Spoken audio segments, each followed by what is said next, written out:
What's up, everybody, and welcome back to Neek the podcast. It is the roast of Josh Finney, and I am your roast master, the glorious geek samurai, Kiku.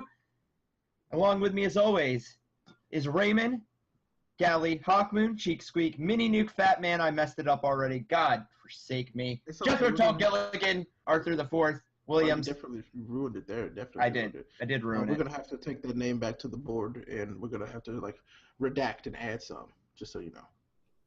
Why do you always use big words that I have to look up on Google after the show? That word is one that I made up, I'm sure, so don't even. Fair enough.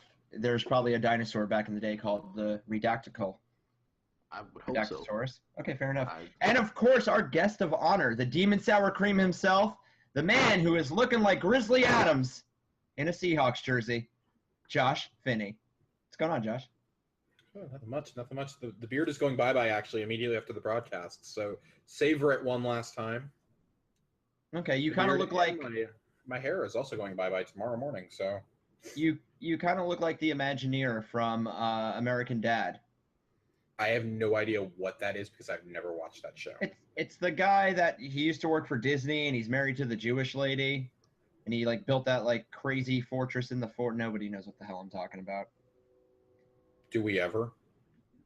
That's a true statement. That is a true statement. Josh, are you ready to get made fun of? I mean, that happens every week. Wait, but that's what this is? When you said roast, I was like, oh, okay, cool. He's not a chicken wing, Ray. He is not a chicken wing. First off, you don't roast chicken wings. Let's get one thing clear. You can roast a chicken wing. Then you're doing it wrong. Just because you can doesn't mean you should. If I had to have a list of how you were going to prepare chicken wings, I could drink Bacardi Raspberry, but I don't. Please don't.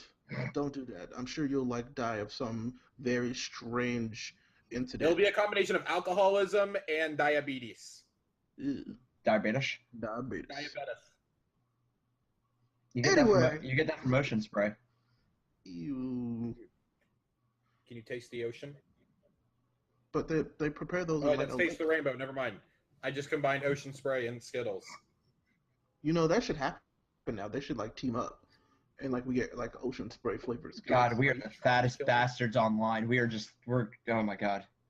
Because that's such a good idea. We need to do that. Ocean Spray like a berry? It's a berry.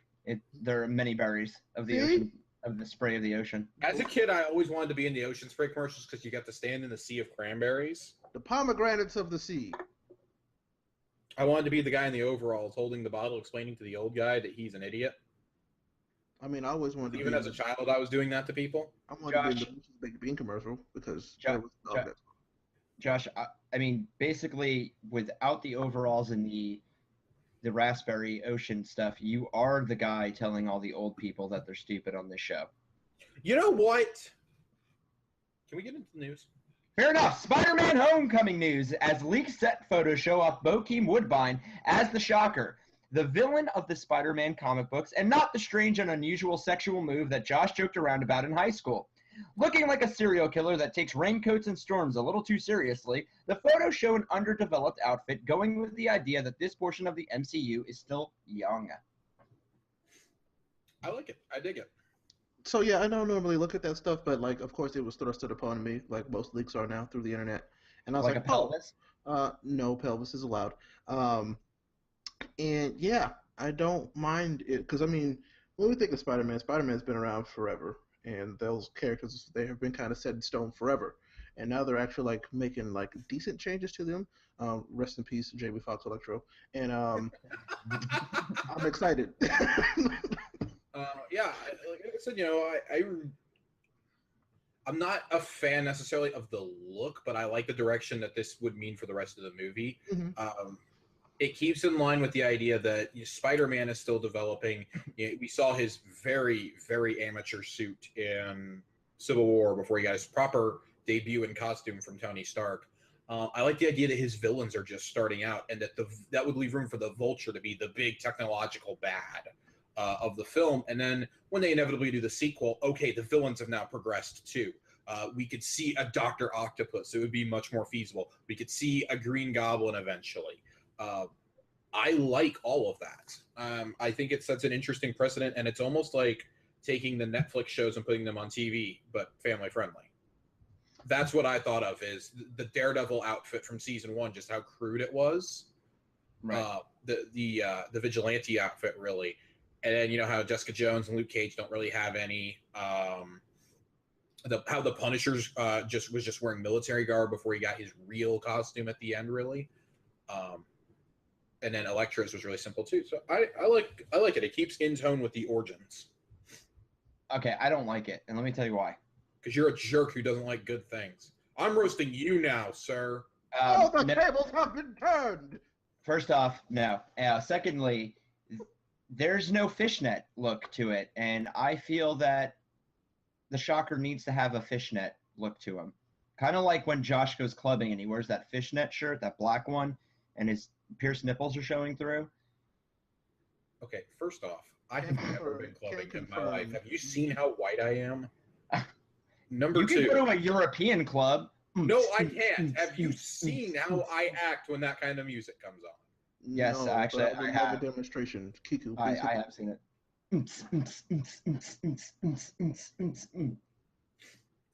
Anyways, I'm actually kind of happy he doesn't have the fishnet look over the yellow.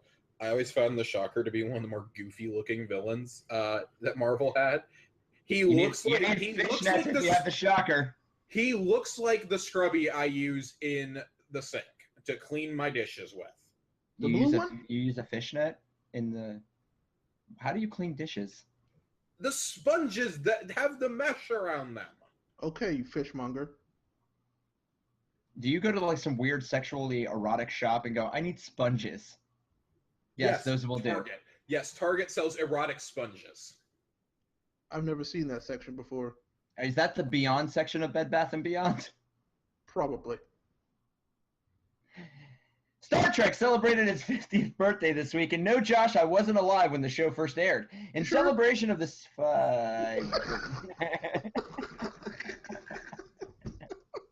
didn't even say it this time. My bad.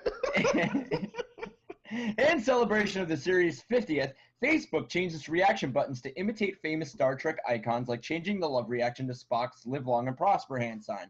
Or that looks like the Shocker. Of course, Josh celebrated his favorite series' 50th by burning every copy of The Force Awakens he could find while wearing a red Star Trek uniform in remembrance of the Holocaust of the security crew lost on away teams.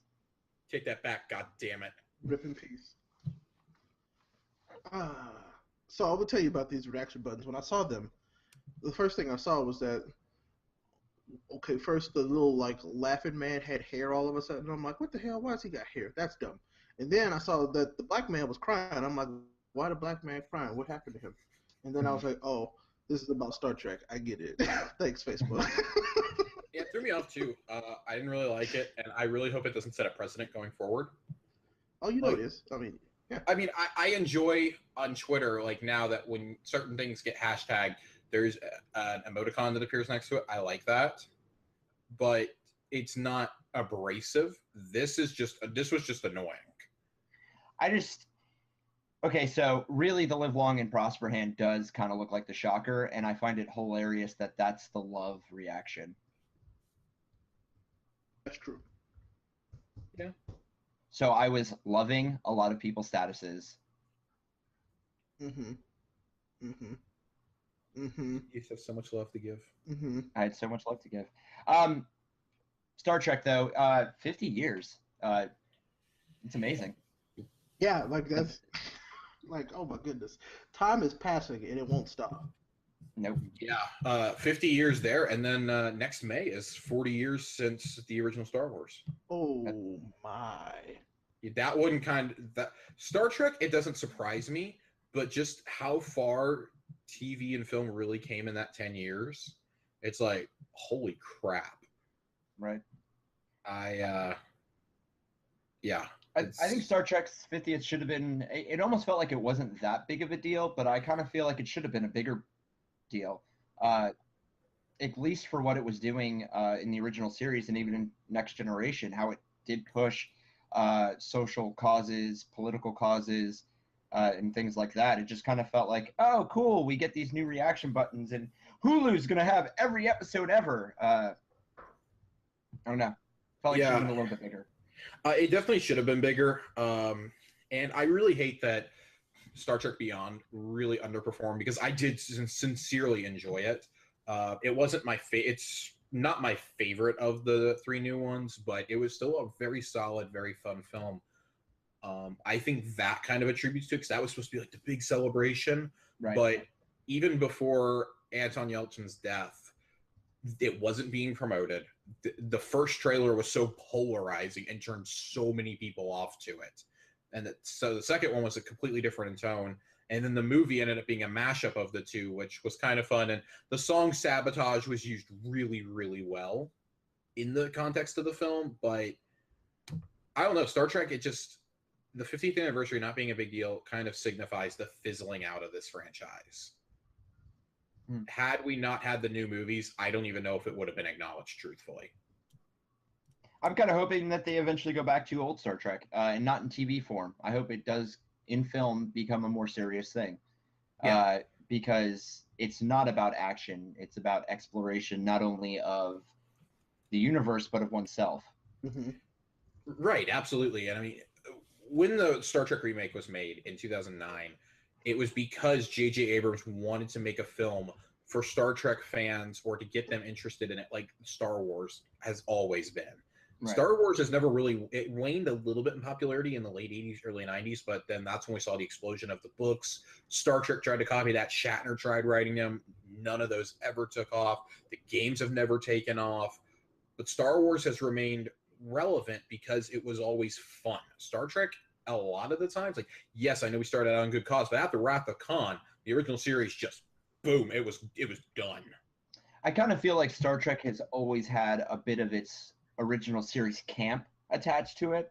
Yep. Even in the newer films, like, you feel a little bit of campiness, and I really think that they need to kind of shed that off. That's not necessary anymore. Like, we get it. That's what makes some of the older shows really good, but in today's modern day and age, that needs to be shed off. And give me something like Prometheus, but in Star Trek. If you're going to keep the campiness, keep it restricted to one character, Dr. Right. Bones. He is a campy character. He's intended to be the comedic relief of that crew. You know, he's the one who's always worrying. He is a campy character. And he's so good for it, too. Carl Urban is perfect as Bones. I love him. I want to see more of him. I want to see more of Chris Pine as Kirk. Simon Pegg as Montgomery Scott. I think they have such a good core group for the Enterprise. And John Cho as Sulu. I enjoy all of these characters so much. And it's even more devastating when you see Beyond and you realize how they gave Chekhov a very big role in this movie. There's ways to have a series transform into a serious yet still fun film. Sure. So I agree with that. I don't know. I mean, I think maybe it could have been a little bit better if J.J. Abrams would be a little bit more involved. But I mean, he's in Star Wars now. He's done. He may be an EP, but he'll never direct another one. So. Well, moving on so that Ray can stop looking like he's staring at what new aquarium he wants to buy. The Batman solo film has added its Deathstroke, and lo and behold, it's prettier Manu Bennett, our good friend Joe Tortellini Manganiello, rumored long ago to be up for the role, which can be heard on earlier episodes of Neek, or as we call it, the error of Josh's short Bieber hair. Tortellini has finally been given the role. I'm proud of you, Tortellini. You've come a long way. You now have sauce on you. I like this choice. I like him. I love this choice. Yeah, like I said, we talked about that last episode, and I'm very excited to see because I'm like he fits the bill, and like I think in every way possible. So I was like, this was a good choice. Plus, a lot of people have seen his Deathstroke in Magic Mike. I've never seen that movie, so I wouldn't know. I wouldn't know either. I have a little cut of it on my Nerd Life channel. You should check it out. It's pretty funny. He's humping the ground. I don't want to see you doing Magic Mike. I'm not doing Magic Mike. Are you sure?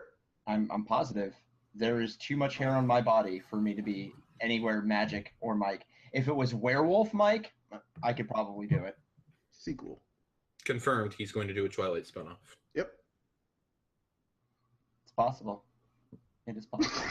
So with Manganiello being confirmed this far out, and Totally. us already seeing the teaser footage for Deathstroke, this all but guarantees that Batman is one of the 2017 films. Right. I hope so. I mean, and then we all know that we have talked about this since we started talking together on the internet. You know what makes money? Batman. Exactly. I mean, especially in wake of the Batman versus Superman reaction and a very large chunk of the Suicide Squad reception, it is not a shocker that they're actually going to move forward with the Batman film. Not a shocker. Get it? Because we talked about that. But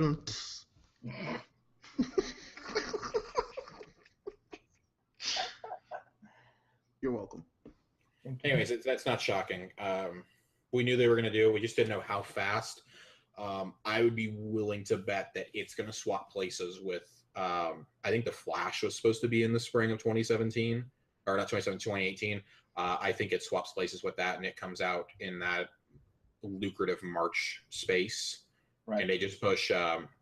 They might even throw Flash to the end of the year to let Aquaman come out in the summer, because Flash could succeed if it came out in the fall still. But with so many questions, and if this universe if Justice League is not a hit, if Wonder Woman somehow falls apart, they're going to want to get the last chunk of money they can out, and it's going to be Batman. I agree with that wholeheartedly. I mean, come on, we all want to see another Ben Affleck Batman movie. We already got one. I just hope this one's better. True. I mean, and I feel all the way in my balls that we cannot get anything worse out of this universe, especially when they know that they acknowledge that they messed up. And so I think that we're going to get better stuff going forward regardless. You know, I thought that, and then I saw Suicide Squad. So. That was already like done by the time that, you know, they decided, hey, we messed up. You know? Right. So here's my fear. After seeing that early Justice League trailer, I really think that Justice League is going to be one of the most confusingly toned movies that we've ever seen. It'll be like this was made by the same people? What? I know. I kind of feel like I don't know, man. I feel like Warner Brothers and the DC people do not know how to make a film that can be serious but also lighthearted, because when we saw the stuff on that trailer, it felt very jarring. Like, yeah, two puzzle pieces that shouldn't be going together, but they're forcing them to. And I just have a feeling that that's because of that, it's not going to resonate as deeply with fans as it probably should. Like they had already written the script and started filming, and then they came in and go, oh, no, we got to add some jokes, or, oh, no, we got to do this. And it, instead of it being this organic thing that started from the tip of the pen, it's now being lumped on top of it. You know what I mean? So it's like. Well, and we already know how Aquaman's going to get recruited to the Justice League, right? Yeah, because both of their fathers' names is Thomas. Yeah, exactly. The secret name is Thomas. Come on, guys. Thomas Wayne, Thomas Curry. Oh my God. Martha's coming back. Well, you know how he's going to recruit Barry, though, right? I mean, I don't know. He's kind of creeping on him right now. I think Bruce killed a bunch of other teenagers trying to find the Flash, so he was really hoping this was the right one. He threw a batarang at all of them, and then it was like, well, he can't dodge buffed up J.K. Simmons forever. Right. I mean, while we're on that note, before we move on, Simmons recorded on a show earlier this week and in an interview that he's done with filming John Justice League, and he was praising Zack Snyder and Snyder's vision. And I know we hear this from every actor who works with every actor ever, if it's a big project. You genuinely have to wonder, is this really gonna be good, or is this gonna really let me down again? Because I don't know why Gordon is in a Justice League movie. Well, I'm gonna put it to you like this, Josh, as a student of history. There were a lot of people that praised Hitler on his vision too, until they actually saw it come to fruition. You could not just compare Zack Snyder to Adolf Hitler. Are you a student of history, or is that because you lived it? Oh. He definitely saw the Nazis march into Paris. Why would you think I would go to Paris, of all places? Much love. Paris is nice in the wintertime. Come on, man. You know, the Gestapo threw your printing press into the river. Oh, I'm sorry. This was the roast of Josh Finney. I apologize. No. I hope your new house gets termites. Bethesda has come out and said that Sony. Taken care of. What'd you just say? Already taken care of. Suck it. I will put termites in the house. Like I literally will make that drive just to put a termite and just be like, "Fuck you, Ray." All right, Fuck shocker. You. Woo! Bethesda has come out and said that Sony will not let them add mods to the PlayStation 4 Fallout 4 experience.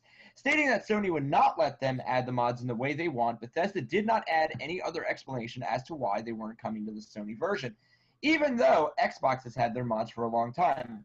Josh, unfortunately, will not be able to My Little Pony it while rolling through the wastes. No, friendship is no longer magical. Oh. Obviously, with the way Ray treats me. I treat you like I treat anybody else that I like. It's true. No, I mean, so Ray and I talked at length about this earlier this week.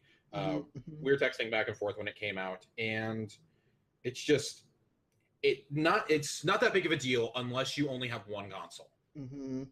You love these games, you know. Yeah, I can understand, like, the sales of Skyrim will still be pretty high on PS4, but they won't be as high as they were without mods or with mod support, because there's effectively no reason to get it unless you have to play this game on PS4 now. You can't be bothered to go back to PS3 or play it on your PC where you can get it for $5. Especially if you've ever bought the Legendary Edition for $5 during a Steam sale, it's being upgraded for free. There's almost no point to it. So this capped off a really bizarre week in Sony land. And I would say this has been a bad week for Sony. Again, it's really only bad if you press wise, this has been a bad week. Let's say a stressful week for Sony. It's annoying, don't get me wrong. And we've heard there's a couple of different theories out there. The two most prevailing being Sony's trying to protect the PS4 code a lot this time around because PS2 and PS3 were very easy to mod. So they've been approving everything themselves and not really giving out that code. So the thought is they would want to approve every single mod that came in. The second, they just don't want mods in their system at all. And then the third, that they wanted a bigger file size, whereas the file size for Xbox is already 900 megs, I think. That's pretty generous for mods, considering most of these are very small. Mm-hmm. Right. And you can't even do a lot of the really, something Ray brought up, you can't do a lot of the huge mods on it, like the game-changing ones. A lot of them are purely cosmetic or like, infinite weapons, infinite ammo, things like that. I mean, it's meant to just kind of dick around with. But I took it back to the top of it, and it's like, if there was actually like a problem with it from the start, Sony would have said no from the beginning. And so now I don't understand why Sony's just saying no, it's never going to happen now, and it's not happening. Why didn't we know this sooner? Like, why didn't we know this up front that this was the problem? Right. I mean, both companies are completely at fault in this. Exactly. Well, it's not, and I'm not even pointing blame. It's just we should have saw this. We should have heard. Like, they shouldn't even announced it if this was the case. Right. That's what I'm getting at. Both are at fault for even one, letting that announcement be made.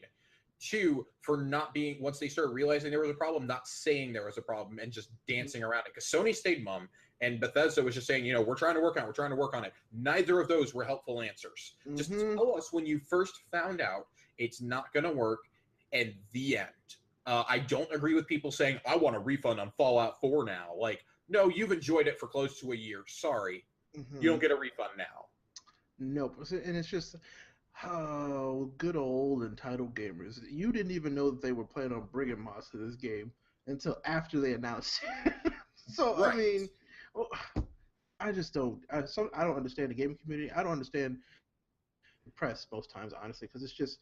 So, like, all of a sudden things are great, and, like, we have all these really good stories coming out, and then we get stuff like this, and the trash starts to come out. And I'm like, well, that's back to true form. I found it almost humorous that the way Sony's bumblings this week have been portrayed as, oh, well, that didn't last long. We're back to PS3 era. And why? How did we all of a sudden it's like, oh, they made this mistake. The PS3 sucks, so this does too. I don't get that.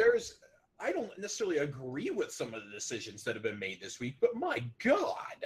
Right. I mean, we live in a culture now where everybody's a doomsayer, right? Mhm.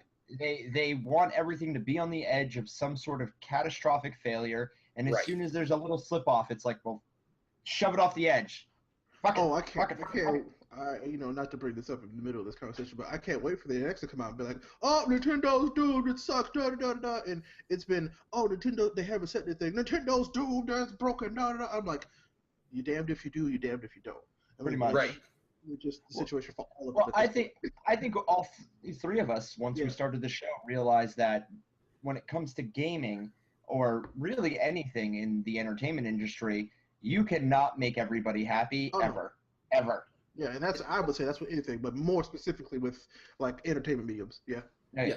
I've almost had a sick satisfaction this week thinking back to some of the overreactions that came out after this year's E3. Like, oh my God, greatest lineup ever on PlayStation. Oh my God, Xbox has 3 SKUs announced. Why are we doing this? And now 2 months later, the tables have turned. Like, And all of a sudden, the Scorpio is the best thing ever. yeah, like I'm not going to jump to conclusions. I do appreciate that we were getting the specs a year and a half out. I do appreciate that. But at the same time, like, guys, we haven't even seen it running in the flesh. Can we stop with the And overreaction? I'll tell you right now, specs can change in a heartbeat. Right. And it's like, and you and I have been firmly believed that what the 1S is what it should have launched as. Oh, that is Just exactly like what the Xbox should have Pro really isn't adding that much. That's how that system should have launched. Both I of mean, these systems well, should have been launched in their current states now. they could have.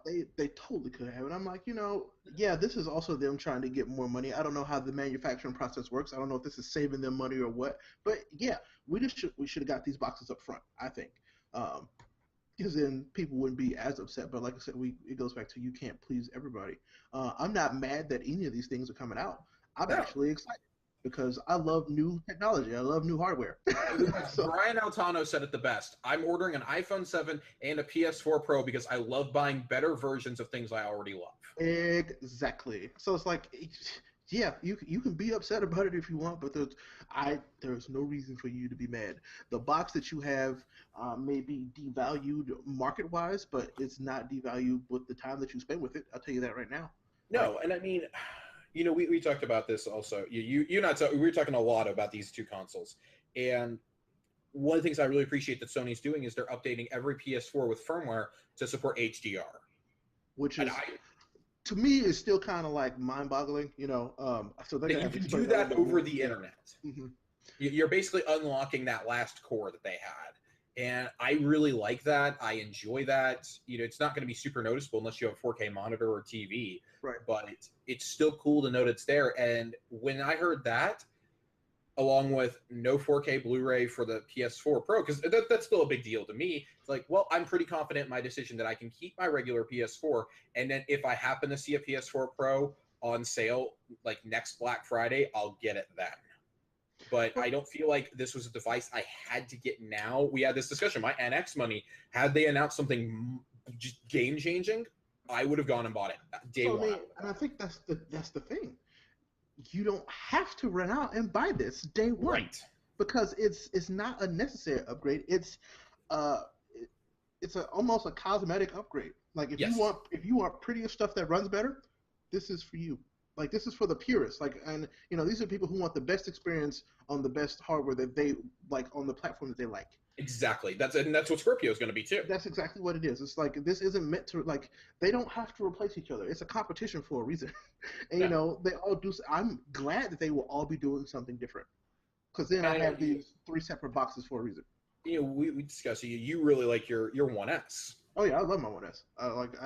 It became my media player because it's all I can do almost everything in 4K. Yeah, I really like it. I can't wait to use mine. We have it, of course. Christmas present that I shouldn't know about, but I do. But I like these incremental upgrades because as of right now, with PS4 Pro and the Slim, and with the Xbox One and the 1S, nobody has been left behind. Nope. The first opportunity for somebody to be left behind will be with Scorpio, and I firmly believe if you have the OG Xbox One, you're getting left behind. I firmly believe that as well. Like, so if that's not off shelves by Christmas, we've got a problem. I somehow believe if they come out and they're like, oh, by the way, your Xbox One games also work on the original Xbox One and the Scorpio, I will be very impressed. Like if they just decided to make this machine that much better and it still works with all the same games. I just don't think they're giving this machine that much power. Oh, there's going to be a gap. There's going to be a big There's gap. going to be a gap, not just performance-wise, but price-wise. That will be the definition of a premium console. I'm telling you, $600 US. Yep. And that's why, like, I was saying, I was expecting with all the hype that was surrounding the Neo project and stuff, like, oh, this is going to be an expensive console. And then when they announced the 400, I was like, yep. I can afford that. That's exactly what I was like. I was like, oh, I'll buy that. I was like, oh, I can afford it? I'm not upgrading. Yeah, I was like, well, it was more so, this is not something that I have to have immediately, but it's something that would be nice to have in the future. For me, it would be a luxury item, So, and that's what most of them are nowadays anyway. I want to get Kiku's opinion on this, though.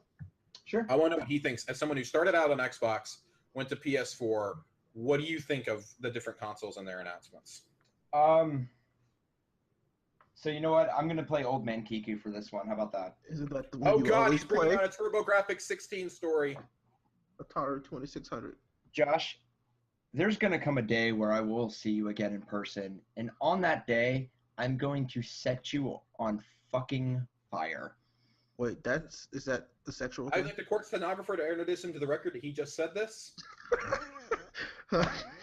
You seem to think I have a lot to live for, sir. I'll go to jail for my beliefs. I'm sorry. That escalated quickly.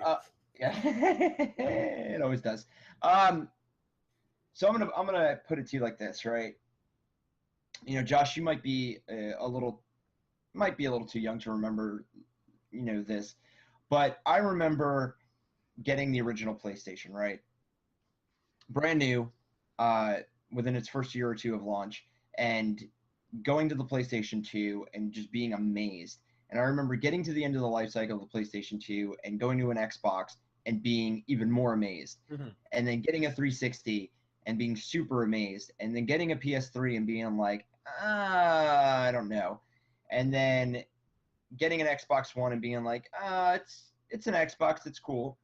And then getting into my PS4 and being like, oh, I remember this from the PS2 days. I kind of feel like the PS4 Pro is your, okay. And then your Scorpio is going to be your, oh man, I remember this from like the original Xbox and 360 days. And then Sony's going to come out with something else. Josh is right. The PS4 Pro is like a luxury item. It's a standard upgrade to your computer system, right? It's a standard upgrade of the tires to your car or the radio of your car. A little bit better, but nothing that, you're like, no, this is the thing that I need to have because I don't want to be left in the dust. With knowing what the specs are for the Scorpio, Ray is right. If we get to the Scorpio and you don't get the Scorpio, you are going to notice the difference between what you're playing and what your friends who have the Scorpio playing. Right now, I am way more excited for the Scorpio than I am the PS4 Pro. One, because I have a PS4. I don't really feel like there's going to be much coming out on the Pro that I can't do on my 4.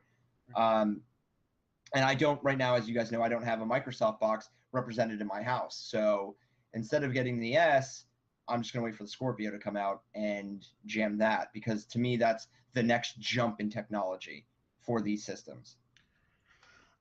I still don't see it as a jump. I mean, I'm excited about both of these, but only to a point that they're new. Okay, so we won't know how much of a jump it is until right. I mean, and this is just like I said, this is going off the specs. You know what I mean? Like we could get to the system and we could look at each other and be like, I don't really see any difference, so I'm just going to spend the $300 less on getting the OG Xbox One or getting the S or whatever, or just waiting. But as of right now, to me it represents a jump just from looking at the specs and from all the hype shit talk that they've been doing. It seems like a jump. So we'll see. And I mean, in regards to hype, it's very interesting. This goes back to the whole topic of the media influence. Right. Sony chose to wait until now to unveil the PS4 Pro, and that was kind of the first indication to me, okay, it's not going to be as big as we think it is, because otherwise, if it was going to be your big flagship thing, why not put it into your E3 presentation? That's what we suspected was supposed to be there when Days Gone was shown, that the system was supposed to be unveiled at some point, and then the theory is that they still had Days Gone ready to go, but like just the video, not gameplay, and oh my god, like they showed Scorpio and the 1S. Okay, well, we'll just delay those announcements for a little while because we can. We're firmly in the lead, this and that. Sony stayed quiet. Microsoft has largely stayed quiet about the Scorpio until this past week, because why not get some free publicity? The media is they're hyping this up to be so much more than it is, and we're inevitably going to get disappointed. Oh no, that's the hype machine's job. Like, right. I don't want another No Man's Sky situation. Well, I look at it. Get one. Well, I look at it like this, right? At E3, when Xbox pulled out that Volvo commercial for the Scorpio, innovation, luxury, defining safety. Innovation that excites. Creation, a vision that excites.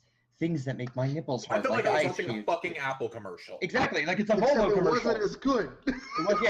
Right? And that's what I meant by that. Good. I got hyped. Yeah, well, I mean, we all did, right? I remember watching it with you guys. We were like, more excited for the iPhone, honestly. Just saying. Sorry. So, well, quick side note, Ray, the AirPods. Don't you kind of feel like those are Cybermen ear things, and like we're gonna get turned anyway? I feel like they're electric toothbrush heads in my ear. No, we've all lost 3 pairs of them, so it's fine.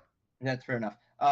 But I just kind of feel like when you do a commercial like that, you are bound to become Peter Molyneux. That's how I feel. No. That's how I feel. You just hurt my soul. But like to be, the grass will move on that system, Josh. Oh god. So like, just to be honest, it's like there will not be as much of a technical jump that will wow people. People are expected to be wow, like, oh my god, this thing is going to be the next big. It's not. If you look at any high-end PC right now, literally what you're getting, and it's not very much different. I mean, they have really pretty frame rates and they have beautiful 4K visuals, but that's it. Well, what about like, breaking it down like this?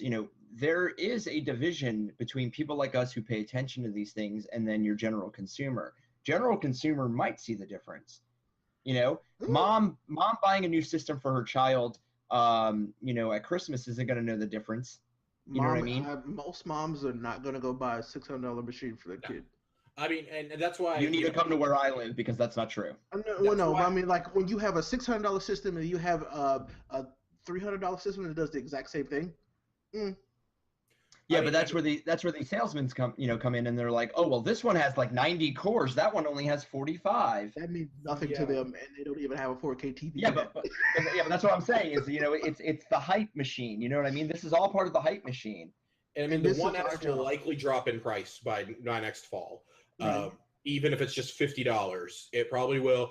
Microsoft's made it a pretty strong point at this stage in the life cycle to include a game with every single console they sell. Every single console, except for my Xbox One S, which didn't come with anything. Yeah, my 2 terabyte came with jack shit. Didn't come with nothing. So I'm still salty about that, because I saw a bundle today where they're like, hey, 3 games with your Xbox One S, and I'm like, you bastards. I'm a little salty about it, because I wanted to make sure I got the 2 terabyte, because the 2 terabyte isn't going to be sold all the time, is what we were told. Exactly. I fell for it. I fell for the hype. I'm a victim of the hype machine. I've been victimized. I'm not mad, but I'm a little salty.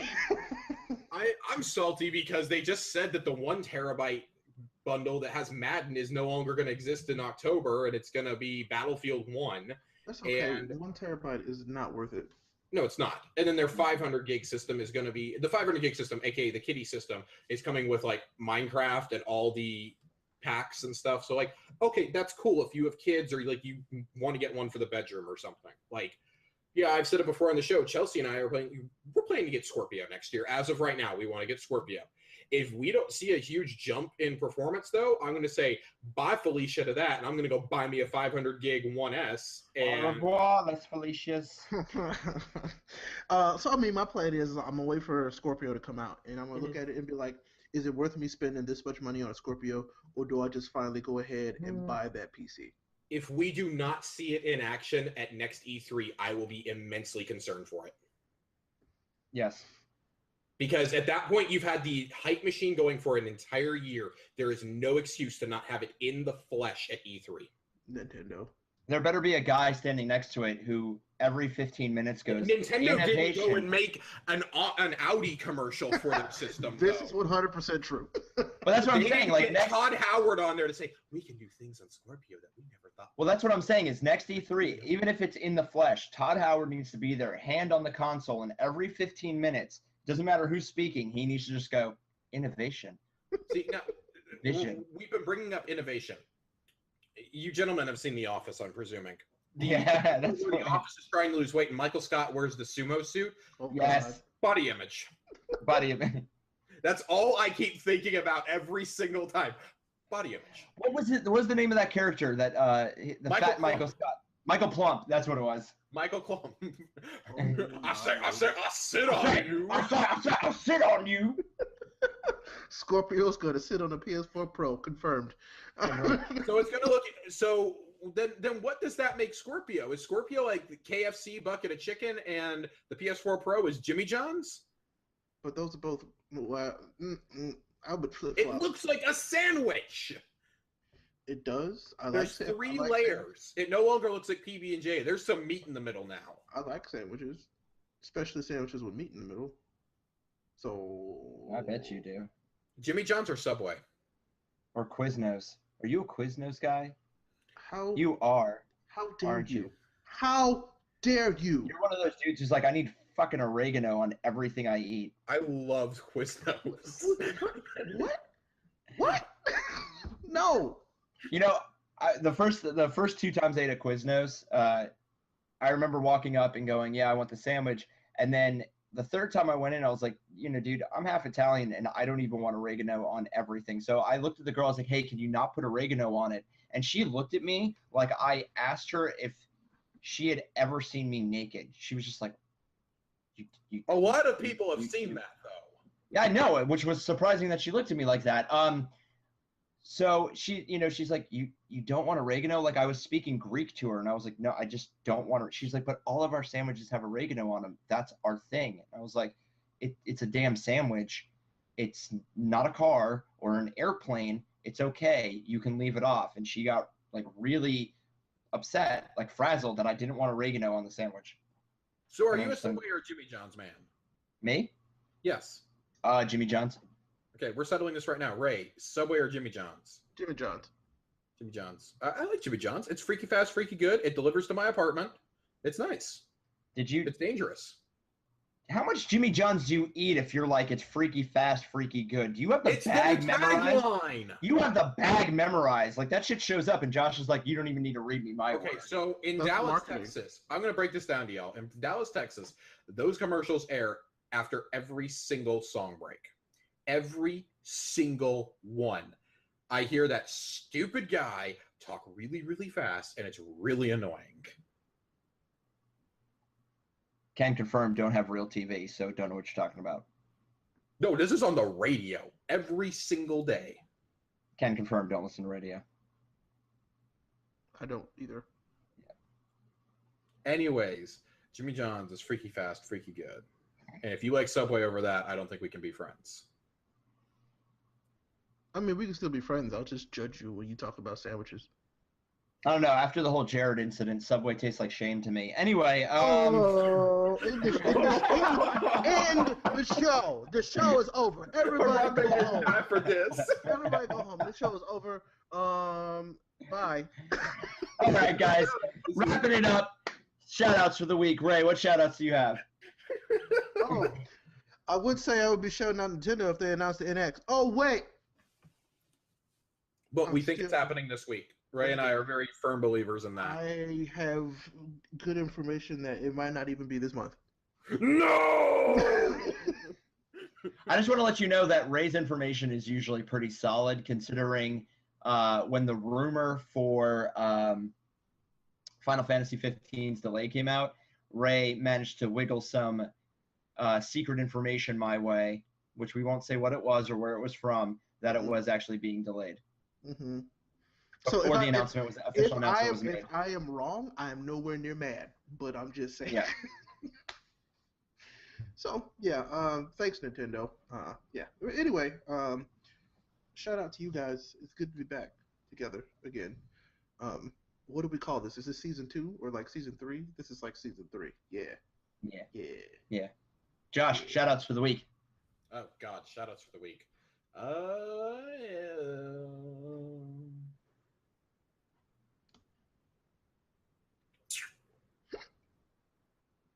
Scott Derrickson, director of Doctor Strange. That's my shout out for this week.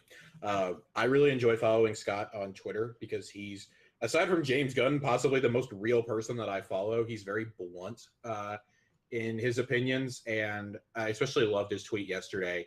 He said there's in an era where there's so many things of high quality in film, television, novels, and video games, he doesn't understand why anybody should be bitching about it.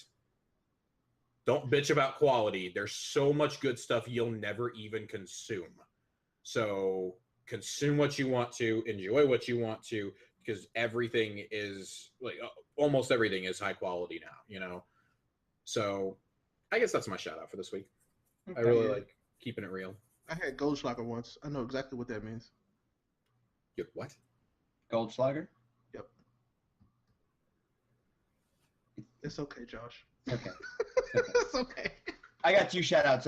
Number 1 to you guys. Always good to do the show with you. I miss you guys when we don't do it. And number 2, my shout out is to hot water. Since my hot water heater broke and I haven't had any in like a week and a half, boy, do I miss you, hot water. Aww. Please come home. Getting real tired of driving 30 minutes to go take a damn shower. So, and this has been a life message by Kiku. Don't take things for granted. Oh, and some people don't even get hot showers. Like Kiku. Like me. Oh, and one more shout out. Shout out to Brittany for being my new girlfriend. So yeah. I'll probably fuck that up real fast. So shut up. End the show. And with that, guys, thanks for listening. Check us out on YouTube, SoundCloud, iTunes, wherever you're watching us. Check us out on the other platforms. Share the crap out of us. Check out Amateur Hour with Josh Finney. He's got new reviews up. Check out Nerd Life with me because I've got comedy stuff and reactions up. Ray, your Twitch channel, I always forget the name of it. What is it? Ray Apollo. It'll start up again after my transition happens. Right. But check out, you guys still have videos up on there, don't you? Like archived? No? I took everything down because we're in transition. Fair enough. So don't check that out until we tell you to check it out, but keep it in the back of your mind, in your brain pan, because Ray is really funny when he plays games, especially if they're survival horror games. That's not going to happen, so don't look forward to it. It'll happen. We'll make it happen. But with that, guys, thank you for listening. We'll catch you next week. And Josh, tell them what they can do.